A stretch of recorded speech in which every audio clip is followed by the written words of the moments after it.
দর্শক, নেপালের অন্তর্বর্তী সরকারের নবনিযুক্ত প্রধানমন্ত্রী সুশীলা কার্কি বলেছেন ৬ মাসের বেশি সময় তিনি নেবেন না এবং ৬ মাসের মধ্যে নির্বাচন করে নতুন সরকারকে ক্ষমতা হস্তান্তর করবে।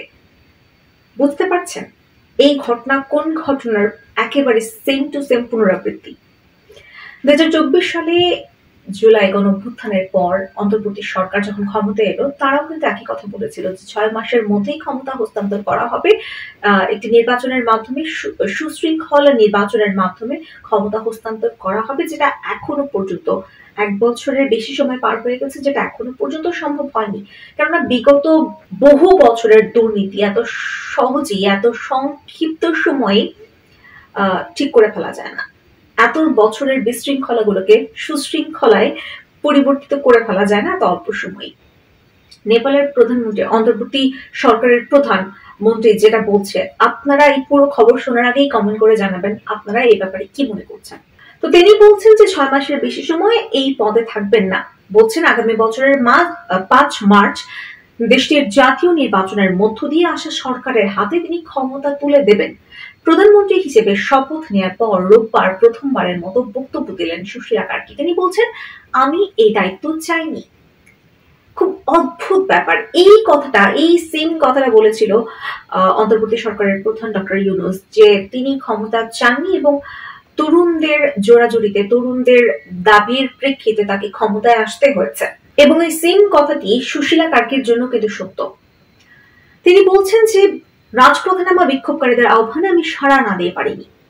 সম্প্রতি নেপালের তরুণদের নেতৃত্বে বিক্ষোভের মধ্য দিয়ে কেপি শর্মা আদি নেতৃত্বাধীন সরকারের পতন ঘটে। সেই বিক্ষোভকারীদের সঙ্গে আইন শৃঙ্খলা বাহিনীর সংঘর্ষে ৭০ জনের বেশি মানুষ নিহত হন।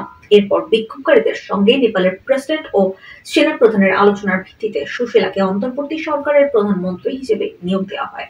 প্রধানমন্ত্রী সুশীলা বলেন, জেন জি প্রজন্মের চিন্তাধারার জায়গা থেকে আমাদের কাজ করতে হবে। এই প্রজন্ম দুর্নীতির অবসান, সুশাসন ও অর্থনৈতিক সমতা চায়। বিক্ষোভের ব্যাপক ভাঙচুর প্রসঙ্গে তিনি বলেন, আমি লজ্জাবোধ করছি।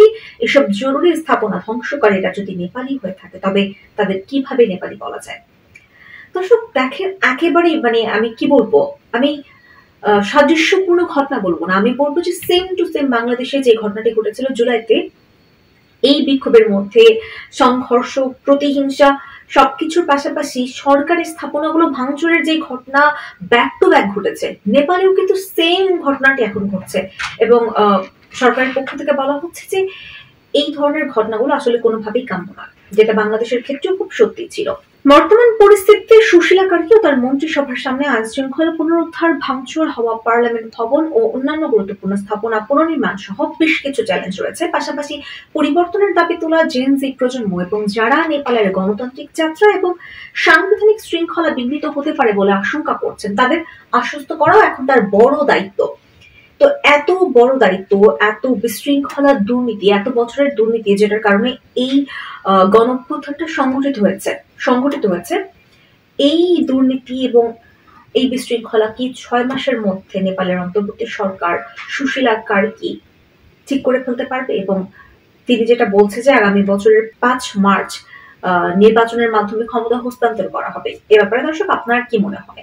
বাংলাদেশের প্রেক্ষাপট মাথায় রেখে আপনার কি মনে হয় যে নেপালেও তো একই ঘটনা ঘটেছে, তো নেপালে কি ৬ মাসের মধ্যে ক্ষমতা হস্তান্তর করা তাদের অন্তর্বর্তী সরকারের জন্য সম্ভব হবে?